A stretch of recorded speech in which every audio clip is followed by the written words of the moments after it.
Hay una filosofía argentina, un pensamiento riguroso acerca del lugar del hombre en la sociedad.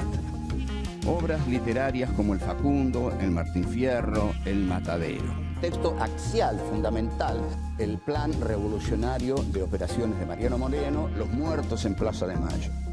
El primer centenario se festeja bajo estado de sitio. Las cartas a Lavalle deciden el fusilamiento de Dorrego. No hay verdad que se resista frente a 2 pesos, moneda nacional.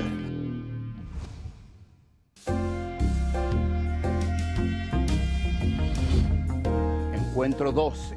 La metáfora de la casa tomada. 1. Los dueños de la casa. 2. El insomnio del señor Lanari. 3. El aluvión zoológico. 4. La farsa y el fanatismo.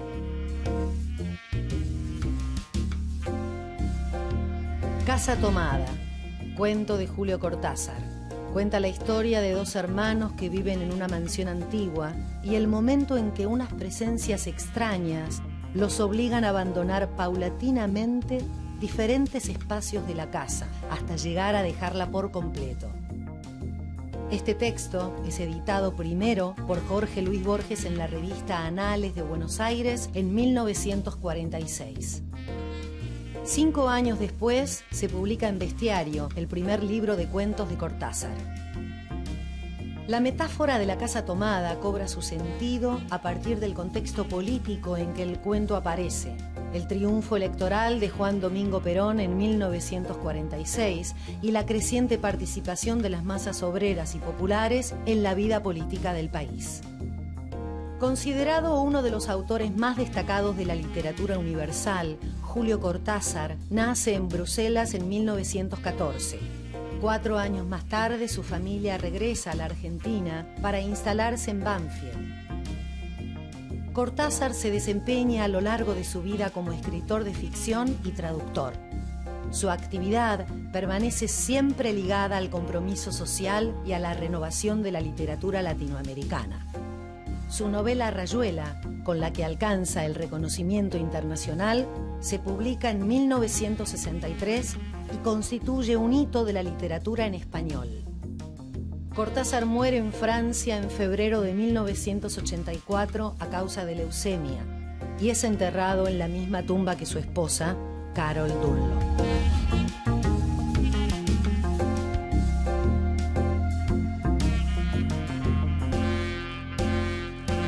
Este es nuestro encuentro número 12. Vamos a tratar uno de los ejes conceptuales más importantes para pensar este país. Se trata de lo que yo llamo la metáfora de la casa tomada. ¿Qué es la casa? La casa es la casa de los dueños. ¿Quiénes son los dueños de la casa? Los dueños de la casa son las clases dirigentes. Para la oligarquía argentina, para la generación del 80, para el rockismo, para los dandis del Club del Progreso, para Miguel Cané, la casa es la casa de ellos. Ellos son los dueños de la casa y que no les vengan a sacar la casa. La casa se la ganaron con la Revolución de Mayo centralizada en Buenos Aires, con Juan Manuel de Rosas, que también centralizó la política e incluso su proteccionismo en Buenos Aires, y con el 80, que centraliza el poder en Buenos Aires.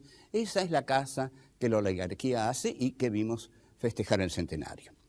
¿De dónde surge esta metáfora de la casa tomada? Bueno, no sé si surge de ahí, pero vamos a partir de un cuento de Julio Cortázar que se llama justamente Casa tomada. Lo publica Jorge Luis Borges. Cortázar era un pibe joven y le lleva este cuentito a Borges, que lo publica en una revista que se llama Anales. Cortázar está muy contento, etcétera, etcétera. Y bueno, como ustedes saben, Cortázar después se va de la Argentina en la década del 50 porque dice que los bombos peronistas no le permiten escuchar a Bartók. Bueno, no vamos a hablar ahora de Cortázar, pero vamos a hablar de Casa Tomada de Cortázar, que es un cuento conceptual. Son dos hermanos de la oligarquía, porque viven de las rentas de la familia, que viven en una casa. De pronto empiezan a advertir que las distintas habitaciones de la casa comienzan a ser tomadas. No dicen por quién, solo dicen las habitaciones están siendo tomadas.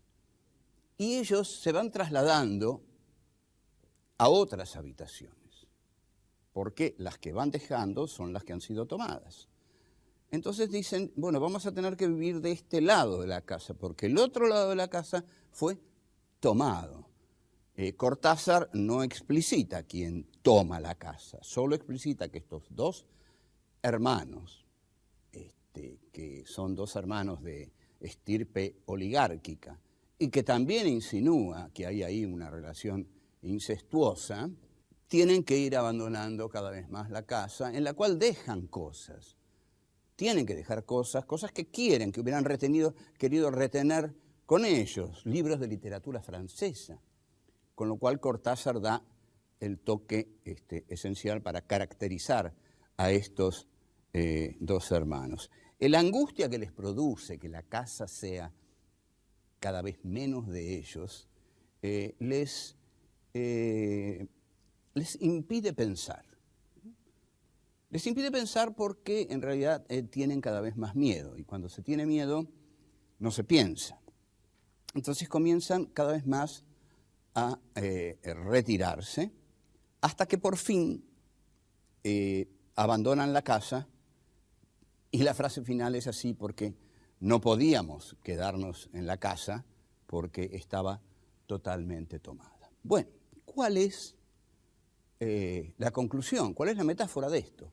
La metáfora es que lo que no puede tolerar la oligarquía, las clases hegemónicas, las clases dominantes, las clases patricias, es que les tomen la casa. ¿Quiénes les toman la casa? Les toman la casa los que vienen de afuera. La casa estuvo en peligro de ser tomada por lo que la oligarquía llamó la chusma ultramarina, que llegó a principios del siglo, y luego, muy gravemente, con los migrantes internos a los cuales el general Perón da cobertura política. Ahí sienten más que nunca que la casa les está por ser tomada, hasta tal punto que bombardean la Plaza de Mayo. Bombardear la Plaza de Mayo es un hecho gravísimo. Yo no sé si lo hemos pensado bien, pero es un hecho gravísimo. Bombardear una ciudad abierta, indefensa, es un hecho gravísimo. Luego hay un momento terrible también de la casa tomada, que es el 25 de mayo de 1973, con el camporismo.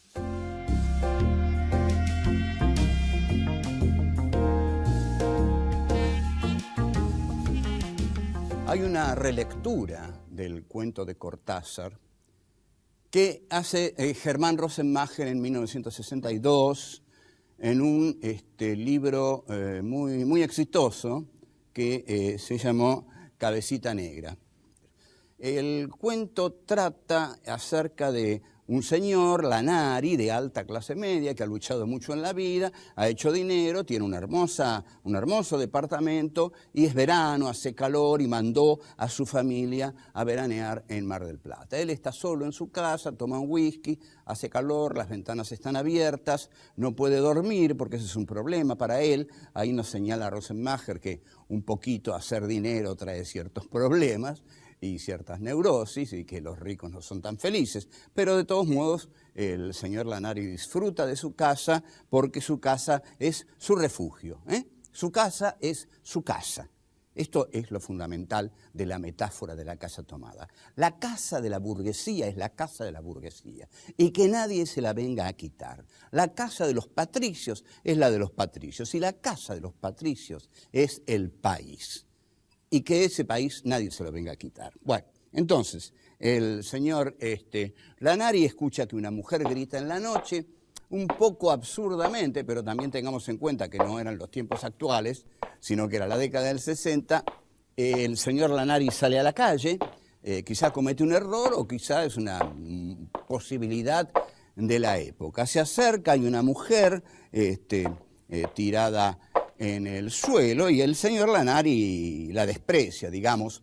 Y ahí Rosemacher tiene una frase feliz. Rosemacher no era un muy buen prosista, pero era un escritor voluntarioso y murió muy joven y realmente lamentamos que haya muerto tan joven, porque murió en un accidente absurdo en Mar del Plata por dejar abierto el gas y con uno de sus hijos pequeños.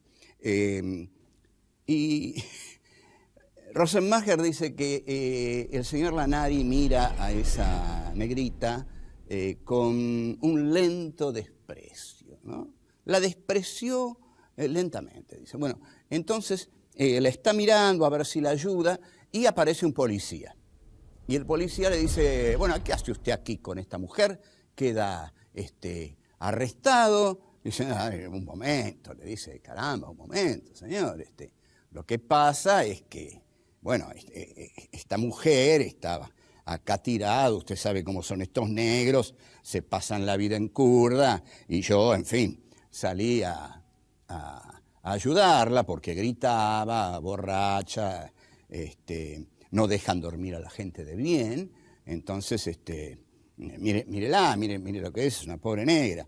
Y cuando lo mira el policía, se da cuenta que el policía es bastante negro, es preocupantemente negro. Entonces el policía le dice, ¿cómo se llama usted? Lanari. Bueno, vamos a su casa, le dice. ¿Por qué? Bueno, porque tenemos que ir a su casa. Bueno, van a la casa del señor Lanari, los dos morochos, digamos, y el señor Lanari, entran, ella se tira en la cama matrimonial, se revuelca por ahí, como una gata en celo, y cuando el señor Lanari se enoja un poco con el policía, ¿cómo se atreve? El policía le da una piña que lo sienta, y el señor Lanari queda atónito. ¿Cómo se atrevió? ¿Cómo se atrevió ese negro, aunque sea policía, a darle una trompada a él? Un propietario, un blanco, un burgués de jerarquía. Pero así ha ocurrido. Están en su casa, ella duerme en la cama de su honorable mujer, y entonces le empieza a tomar las bebidas, le dio una trompada, y aquí Rosemacher marca indudablemente ya lo que su cuento cuenta, ¿no? Lo que su cuento intenta narrar, y dice, el señor Lanari se acordó de esa jornada en la cual los negros se habían lavado las patas en las fuentes. Con lo cual queda señalada la ideología peronista del cuento, porque el día en que los negros se lavaron las patas en las fuentes fue el 17 de octubre de 1945. Entonces el señor Lanari dice, piensa, horrorizado, todo lo que conseguí en la vida está en peligro, y el policía le dice que esa mujer, a la que usted llama así negra, es mi hermana, y por eso nomás le doy otra piña. Y finalmente se van por las suyas, pero la casa ha sido devastada. Entonces el señor Lanari se da cuenta de esa intrusión. Entraron en su casa, tomaron su casa, devastaron su casa, violaron su casa. Eso no puede ocurrir. Todo este mundo está organizado para que eso no ocurra, para que los negros no entren en la casa de las buenas gentes, de los buenos burgueses, de los señores que tienen propiedades, piel blanca, familias dignas, hijos, esposas, a las cuales mandan a veranear y eso se quedan. Eso no puede ocurrir, piensa Lanari. Entonces dice, hay que hacer algo, se dice a sí mismo en su locura. Dice, hay que hacer algo, hay que llamar a la policía, hay que llamar a la gendarmería. Y finalmente dice, no, hay que llamar al ejército. Y sí, en efecto, llamaron al ejército.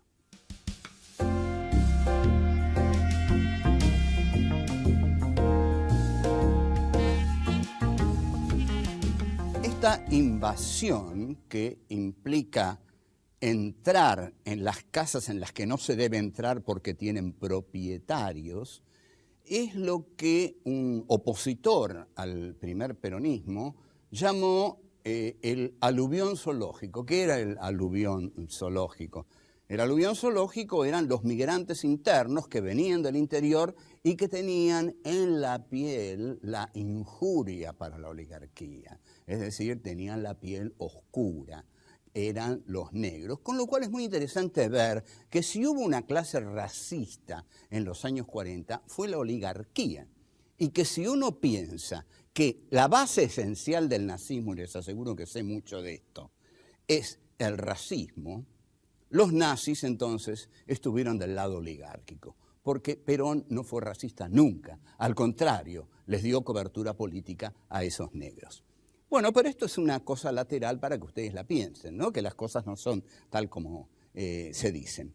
Un personaje de grandes ambiciones literarias que no pudo cumplirlas, porque quizás a veces se tienen grandes ambiciones literarias, pero no se tienen tan grandes talentos como las ambiciones literarias que se tienen, fue Ezequiel Martínez Estrada. Ezequiel Martínez Estrada, hombre contradictorio, escribió un libro muy ambicioso, Radiografía de la Pampa, que pretendía ser claramente el Facundo del siglo XX. No lo fue. Después, cuando adviene el peronismo, don Martínez Estrada se siente tan incómodo que se enferma. Le surge una especie de erupción en la piel y prácticamente está enfermo los 10 años que dura el peronismo. En realidad es una buena manera de pasarse una dictadura. Es decir, uno, digamos, llega a la dictadura, se enferma, se mete en la cama y cuando se va a la dictadura se cura y sale de nuevo a la calle. Bueno, lo iba a visitar una señora muy combativa de la oligarquía, que era Victoria Ocampo. Victoria Ocampo era muy amiga de Martínez Estrada, y bueno, y entre ellos tendrían sus conversaciones. Después Martínez Estrada viajó a Cuba, donde encontró socialistas menos negros y algunos totalmente blancos, como Ernesto Che Guevara de la Serna. Bien, el señor Martínez Estrada, el querido Ezequiel Martínez Estrada, escribe un libro, supongo que en la cama, porque lo escribe durante el peronismo y un poquito apenas termina el peronismo, que se llama ¿Qué es esto? El título es excepcional, porque, digamos, expresa la infinita sorpresa de un tipo que no tiene la menor idea de lo que está ocurriendo en el país. Entonces, cuando llegan cientos de miles de negrazos del interior y se ponen digamos, a votar por un coronel que para Martínez Estrada es un nazi, lógico, el libro que tiene que escribir se tiene que llamar ¿Qué es esto? Porque él no entendía nada de lo que era eso. El libro es tremendamente agresivo, despreciativo, etcétera, etcétera. Y Ezequiel Martínez Estrada acuña algunos conceptos de raigambre nietzscheana, pero uno acuña conceptos acerca de la guaranguería que, bueno, obviamente sabemos quién es el guarango para un hombre tan culto y nietzscheano como Martínez Estrada. Este concepto de la guaranguería, hoy quizás, seguramente, Martínez Estrada se lo aplicaría a un personaje como, digamos, Diego Armando Maradona, que le caería muy mal. Esto que para Martínez Estrada le produce urticaria, esto que a Martínez Estrada lo brota y le hace decir ¿qué es esto?, a otro personaje de la misma época, mujer,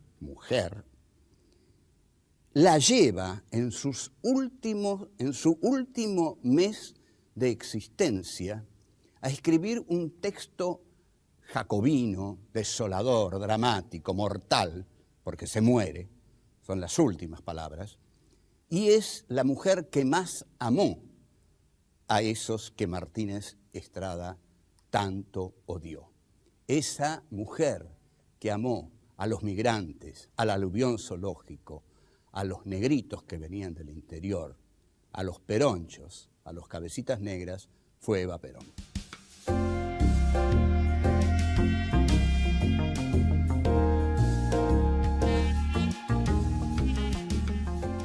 Durante los últimos días de su existencia, Eva Perón dicta un texto que se llama Mi mensaje, que es la antítesis de La razón de mi vida. En principio, La razón de mi vida no la escribió ella, la escribió un señor español que Perón hizo traer y escribió una especie de mamarracho edulcorado, que era indigno de Eva Perón. Pero Eva Perón escribe su verdadero texto al pie de la muerte. Ese texto se recupera recién en los años 80 y yo lo vi, porque me lo mostró Fermín Chávez, página por página, firmados por Eva Perón. Serán 32 páginas. Ahí Evita, a calzón quitado, dice: yo llegué muy alto porque nadie fue capaz de seguir la farsa como la seguí yo. Ahora que seguí la farsa, conozco mejor que nunca todas las verdades y todas las mentiras de este mundo. O sea, lo que nos está diciendo es que la Evita Dior, la Evita que usaba vestidos Christian Dior, los usaba para hacer la farsa, para entrar en los salones de la oligarquía y jugar la farsa y conocerlos internamente. Ahí se da el gusto de insultarlos de frente. Lo dice: yo me di el gusto de insultarlos de frente. Y dice: y ahora, como seguí la farsa, como estuve en las fiestas de ellos, los voy a denunciar. Y empieza a denunciarlos. ¿Desde dónde? ¿Desde la calma, desde la inteligencia, desde la sensibilidad, desde el corazón? No, desde el fanatismo. Evita estaba orgullosa de ser fanática. Esta palabra hoy suena mal, pero el fanatismo de Evita no tiene nada que ver con el fanatismo islámico ni con el fanatismo norteamericano. El fanatismo de Evita tiene que ver con su amor desmesurado por los pobres, con su sensibilidad increíble para recibir en su corazón y captar la injusticia del sistema en que vivía. Entonces, dice: creo en los fanáticos porque los fanáticos son los que se queman en su propia fe. Los fanáticos son los que se queman en su propia fe. Muchas veces Evita dice: es mi propia militancia la que me está matando. Me estoy quemando a mí misma en la lucha en que estoy llevando. Y dice una frase también, escribe en este texto que es hermoso, algo fundamental. Esto lo tienen que escuchar todos. Escuchen, a ver si escuchan esto. Evita dice: yo no me dejé arrancar el alma que traje de la calle. ¿Cuántos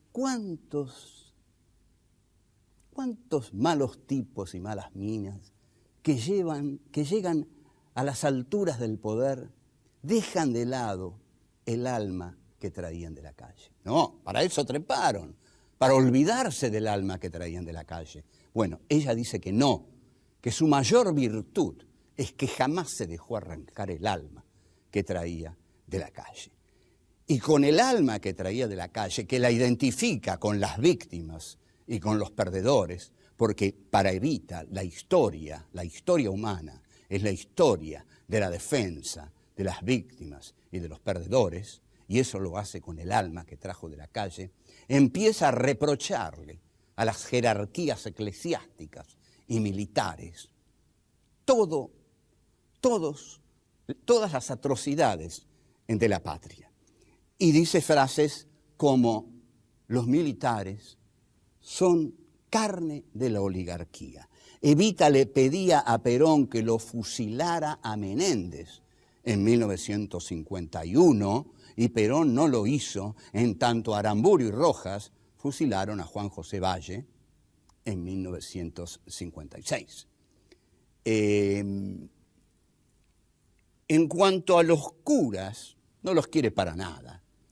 Los curas, dicen, tienen una función esencial para conservar los bienes de la oligarquía. Consuelan a los pobres. Evita no quiere curas que consuelen a los pobres. Quiere curas que les revelen a los pobres la injusticia de su condición. Esos son los curas que quiere Evita. Incluso en el guión que yo escribí para la película Eva Perón, ella le pregunta a Hernán Benítez, que era su confesor, Padre, ¿por qué me estoy muriendo? ¿Por qué Dios me aparta de mi lucha? ¿Por qué Dios me está apartando de mi lucha? ¿Por qué yo me muero? Y Hernán Benítez dice, no tengo respuesta, hija. Yo sí, dice Evita, porque Dios es Contreras. Después ataca furiosamente a los dirigentes peronistas. Y no se equivocaba. No se equivocaba. Evita dijo, y lo dijo para siempre, yo le tengo más miedo a la oligarquía que nace día tras día en el corazón de los dirigentes peronistas que a la oligarquía que derrotamos el 17 de octubre. Y no se equivocó. Pensemos en la década menemista, en ese peronismo oligárquico que entregó el país, que lo sumió en la pobreza que todavía estamos afrontando y que vamos a seguir afrontando mucho tiempo. Frente a Perón tenía una actitud de exigencia. Nadie le exigió más a Perón que Evita. Este es el pensamiento de Evita. Se equivocan los que creen que Evita lo alababa tanto a Perón. No hay nada peor que la mujer que tenés al lado diga todo el tiempo que sos un gran hombre, porque se lo tenés que demostrar. Y si no se lo demostrás, te va a dejar. Entonces la táctica de Evita era decirle a Perón que era un gran hombre y marcarle, ojo, vos sos un milico, pero ante todo sos un líder popular. Y el día que dejes de ser un líder popular y el milico te gane el corazón, vas a perder, no vas a ser más Perón. Dice además que sabe que se muere. Hay que tener un enorme respeto por esto, porque alguien que muere y sabe que muere es alguien que está muriendo doblemente. Muere físicamente y muere espiritualmente, porque sabe que muere. Entonces dice sus últimas palabras. Y yo creo que sus últimas palabras van a ser estas, para mí las más hermosas que dijo. Yo creo que podemos definir a Eva Perón como una mujer que no se dejó arrancar el alma que trajo de la calle. Chao.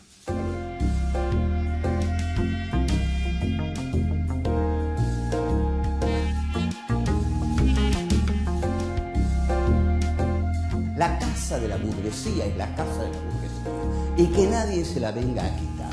La casa de los patricios es la de los patricios y la casa de los patricios es el país.